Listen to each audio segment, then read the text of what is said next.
भारत ने हाल ही में 1971 के युद्ध के दौरान उपयोग में लाई गई एक निष्क्रिय वायुसेना अड्डे को पुनः सक्रिय करने का निर्णय लिया है। इस कदम का उद्देश्य बांग्लादेश द्वारा चीन के साथ बढ़ते सैन्य सहयोग के मद्देनजर भारत की पूर्वी सीमाओं की सुरक्षा को मजबूत करना है। बांग्लादेश की अंतरिम सरकार, जो अगस्त 2024 में शेख हसीना की सरकार के पतन के बाद सत्ता में आई, उसने चीन के साथ अपने सैन्य संबंधों को मजबूत किया है। फोर्सेस गोल 2030 कार्यक्रम के तहत बांग्लादेश ने चीनी सैन्य हार्डवेयर JF-17 थंडर लड़ाकू विमानों में रुचि दिखाई है। इसके अलावा फरवरी 2025 में एक 21 सदस्यीय बांग्लादेशी प्रतिनिधि मंडल ने चीन का दौरा किया, जहां उन्होंने रक्षा सहयोग के विभिन्न पहलुओं पर चर्चा की। इतना ही नहीं, बांग्लादेश ने हाल ही में लालमोनिरहाट में स्थित द्वितीय विश्व युद्ध के समय के एक निष्क्रिय एयरबेस को पुनर्जीवित करने के प्रयास शुरू किए हैं। यह एयरबेस भारत बांग्लादेश सीमा के निकट स्थित है और इसकी निकटता भारत के सिलीगुड़ी कॉरिडोर के लिए रणनीतिक रूप से बहुत ही महत्वपूर्ण है। इस सिलीगुड़ी कॉरिडोर को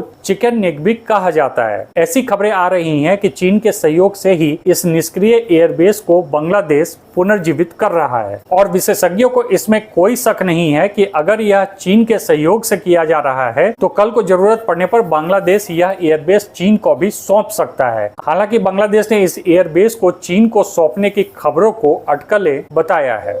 बांग्लादेश चीन के बढ़ते सैन्य सहयोग और लालमोनिरहाट एयरबेस के पुनः चालू होने के संभावनाओं के मद्देनजर भारत ने 1971 के युद्ध के दौरान उपयोग में लाई गई एक निष्क्रिय वायुसेना अड्डे को पुनः सक्रिय करने का निर्णय लिया है। इस कदम का उद्देश्य सिलीगुड़ी कॉरिडोर की सुरक्षा सुनिश्चित करना है और पूर्वोत्तर भारत को मुख्य भूमि से जोड़ने वाले इस संकरे गलियारे की रक्षा करना है। भारत ने सिलीगुड़ी क्षेत्र में S-400 मिसाइल रक्षा प्रणाली को भी तैनात किया है और हासीमारा एयरबेस पर राफेल लड़ाकू विमानों की एक स्क्वाड्रन को भी तैनात किया है। इसके अलावा भारत ने बांग्लादेश के साथ अपनी 4096 किलोमीटर लंबी सीमा पर निगरानी भी बढ़ा दी है और सीमा सुरक्षा बल की तैनाती को मजबूत किया है। भारत द्वारा 1971 के युद्ध के दौरान उपयोग में लाई गई वायुसेना अड्डे को पुनः सक्रिय करने का निर्णय क्षेत्रीय सुरक्षा की दृष्टि से महत्वपूर्ण माना जा रहा है। यह कदम बांग्लादेश चीन के बढ़ते सैन्य सहयोग के मद्देनजर भारत की पूर्वी सीमाओं की सुरक्षा को मजबूत करने और सिलीगुड़ी कॉरिडोर की रक्षा सुनिश्चित करने के उद्देश्य से ही